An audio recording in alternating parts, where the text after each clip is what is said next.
बिस्मिल्लाहिर्रहमानिर्रहीम। अस्सलामुअलैकुम नाज़रीन इकराम, आपने ISI का नाम तो सुना होगा और इनके कारनामों के बारे में भी कुछ ना कुछ मालूमात होगी, और बाज़ लोग तो ISI में शामिल होने की ख्वाहिश भी रखते होंगे।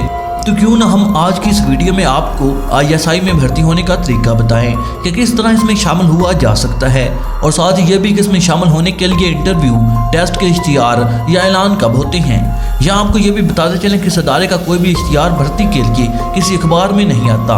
इसकी वजह यह है कि इसके लिए आपको आर्मी ज्वाइन करनी होती है और इसमें शमूलियत के लिए एक तवील और सब्र-जमा इंतजार करना पड़ता है।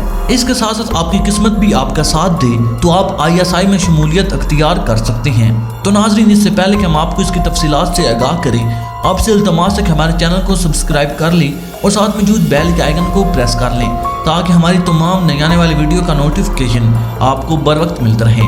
और पूरे हक़ाइक़ जानने के लिए वीडियो को आखिर तक ज़रूर सुनिए और देखिएगा। नाज़रीन, अक्सर मेरे दोस्त चैनल को सब्सक्राइब करना तो चाहते हैं लेकिन भूल जाते हैं, इसलिए तमाम दोस्तों से दरख्वास्त है कि वीडियो को यहीं पर ब्रेक करके पहले हमारे चैनल को सब्सक्राइब कर लें और साथ मौजूद बेल के आइकन को प्रेस कर लें। तो नाज़रीन, चलते अपने असल मौजू की तरफ। ISI में शामिल होने के लिए आर्मी में शमूलियत ज़रूरी है। इसकी वजह यह है कि ये शोबा ही आर्मी का है। अगर आप फौज में बतौर सिपाही भर्ती हुए हैं तो आपको 9 माह की तरबियत दी जाती है, और अगर आप बतौर अफीसर भर्ती हुए हैं तो इस सूरत में 2 साल की तरबियत दी जाती है। इस तरबियत के दौरान ही इंटेलिजेंस अदारे आपके घर और ख़ानदान के बारे में भी खुफिया मालूमात हासिल कर लेते हैं। इसका तरीकाकार यह है कि भर्ती होने के बाद आपकी तमाम दस्तावेज़ात जो आपने जमा करवाई होती हैं इंटेलिजेंस अदारे को भेज दी जाती हैं, और वो अदारे इन कागजात की मदद से आपके शहर, मोहल्ले और हमसायों से कई किस्म की मालूमात इकट्ठी कर लेते हैं और आपको इसकी हवा भी नहीं लगने देते। इस तरह इन कागजात की तस्दीक भी कर ली जाती है कि ये दुरुस्त और असल हैं और कोई धोखा तो नहीं। फिर ये कागजात वापस आपके असल दफ्तर में पहुंच जाते हैं। जब ये कागजात तस्दीक के बाद वापस आ जाते हैं, इस वक्त तरबियत का मरला शुरू होता है, वरना कागजात की वापसी का इंतजार किया जाता है। तरबियत खत्म होने के बाद किसी न किसी यूनिट में आपको भेज भी दिया जाता है। यह भी याद रहे कि सरहदी इलाकों के अफराद की जांच पड़ताल ज़्यादा एहतियात से की जाती है ताकि किसी किस्म का शक व शुबा ना रहे कि जो शख्स भर्ती हो रहा है इसके सरहद पार कोई ताल्लुकात तो नहीं। यूनिट में जाने के बाद आपको अपनी ड्यूटी सौंप दी जाती है। इस यूनिट को आपका दूसरा घर कहा जाता है। अब मरला आता है, आपने ISI में जाना है। इसके लिए बहुत से मराइल तय करने पड़ते हैं।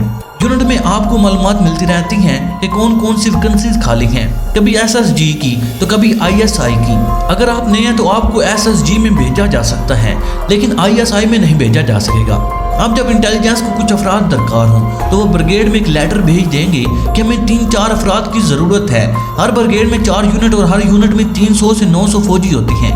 अब ब्रिगेड हर यूनिट के एक फौजी के लिए लेटर भेजेगा कि यूनिट से एक फौजी इंटेलिजेंस के लिए भेजा जाए। अब यहाँ से उसकी जिम्मेदारी शुरू होती है कि वो जिसको चाहे भेजे, वो इसके स्वाबदीद पर है। अगर आप नए हैं तो आपकी बारी आनी मुश्किल है, मासवाई इसके क्या बहुत ज़्यादा ज़हीन और अपने अफीसर का एतमाद जीत चुके हों, और अगर आपकी कारकर्दगी बहुत अच्छी है और आपको 3-4 साल इस यूनिट में हो चुके हैं और आपके खिलाफ कोई भी शिकायत नहीं आई तो फिर अमकान है कि आपको सिलेक्ट कर लिया जाए। आप खुद भी CEO से इस ख्वाहिश का इज़हार कर सकते हैं कि आप इंटेलिजेंस में जाना चाहते हैं। इसके बाद आपको इंटेलिजेंस में भेज दिया जाएगा जहाँ एक बार फिर आपका टेस्ट भी होगा और ट्रेनिंग भी। 3 साल के लिए आपको इंटेलिजेंस में रख लिया जाएगा। इसके बाद आपको वापस यूनिट में भेज दिया जाएगा, लेकिन ये याद रहे कि अभी तक आपने ISI की ट्रेनिंग ही की है। अभी आपको ISI की हवा भी नहीं लगी और ना आप इस अदारे में शामिल हुए हैं। अब इसके बाद जब ISI की वैकेंसियाँ आएंगी तो फिर आपको इस अदारे में भेजा जाएगा, और ये नहीं कह सकते कि वो वैकेंसीज साल बाद आए या 10 साल बाद। अगर आप मिलिट्री इंटेलिजेंस में पहले से शामिल हैं तो फिर आपके अफसर की मर्जी है कि वो आपका नाम दे या किसी और का। यहाँ भी आपकी किस्मत साथ देगी तो आपका नाम दिया जाएगा। दूसरी बात यह है कि यूनिट में बहुत कम वैकेंसियाँ आती हैं और ISI वाले SSG से ज़्यादातर लोग भर्ती करते हैं, और सिलेक्शन के बाद भी 3 साल के लिए आपको ISI में लिया जाता है। और अगर आपने बहुत आला कारकर्दगी दिखाई होगी तो आपको मजीद वक्त के लिए भी रखा जा सकता है।